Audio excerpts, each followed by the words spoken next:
Greetings. I am Lord Edric Dane, and I would like to invite you along on my quest to become one of the greatest knights in Westeros.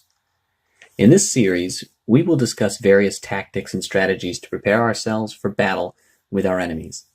Let it be known as the art of conquest. Today, I will be discussing the paramount importance of combat stats and how to maximize their benefits.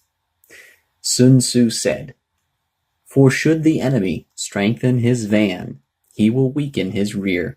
Should he strengthen his rear, he will weaken his van. Should he strengthen his left, he will weaken his right. Should he strengthen his right, he will weaken his left. If he sends reinforcements everywhere, he will everywhere be weak." And so the single most important fact you must understand is that specializing in a single troop type is the best way to proceed.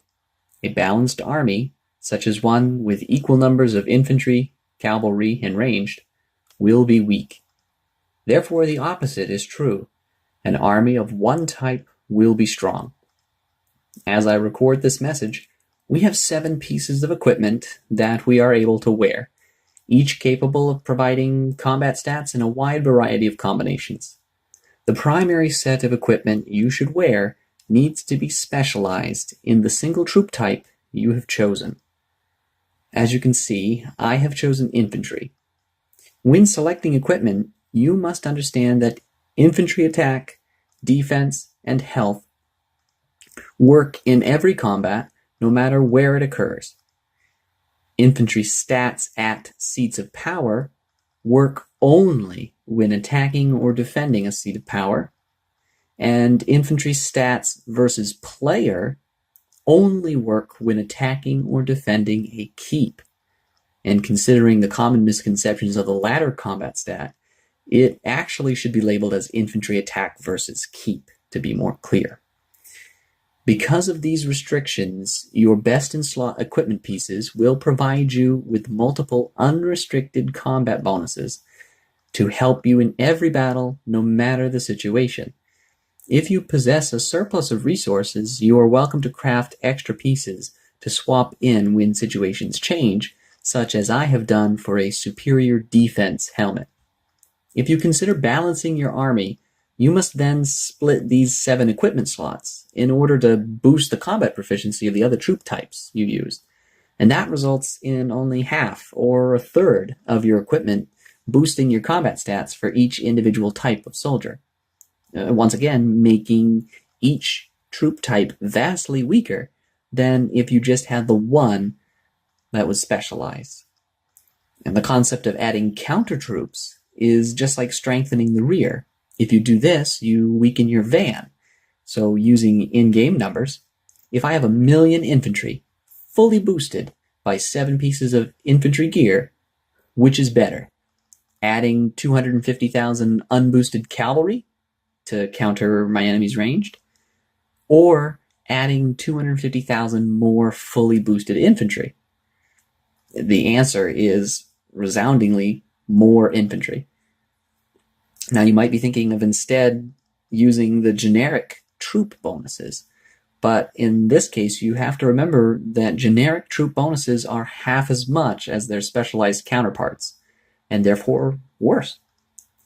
Now, march size is very straightforward, as the more troops you have in battle, the better your results will be. In order to take advantage of march size boosts, craft yourself a complete set of march size boosting gear, as shown here. Wear this gear when you send your marches to attack, or to reinforce. Then immediately swap to your combat gear before the march arrives at its target. By doing this, you will double dip on the equipment bonuses, as the march size will not decrease after you have sent it. And the combat stats are only checked at the instant combat occurs, not when the march is sent, as I've demonstrated here. Note, you can use this gear swapping trick for other purposes, such as training speed, maester speed, construction speed, etc. The timer does not increase or change if you remove or add boosted gear after you have already started. And finally, Seats of Power only provide the owner with a primary bonus for a single troop type, and so it is also critical that you're capitalizing on that bonus with your entire army. For if your army were balanced, only 1/3 of the troops would receive the bonus. Also, if you're wondering why I don't include Siege as a fourth option, that is because Siege is horrendously disadvantaged when it comes to combat, and you should be only using it for breaking walls. That does it for this episode. I hope you found something helpful here. If you have questions, comments, or concerns, please feel free to comment below and subscribe if you would like notifications when I post new videos. Either way, I wish you good fortune in the wars to come.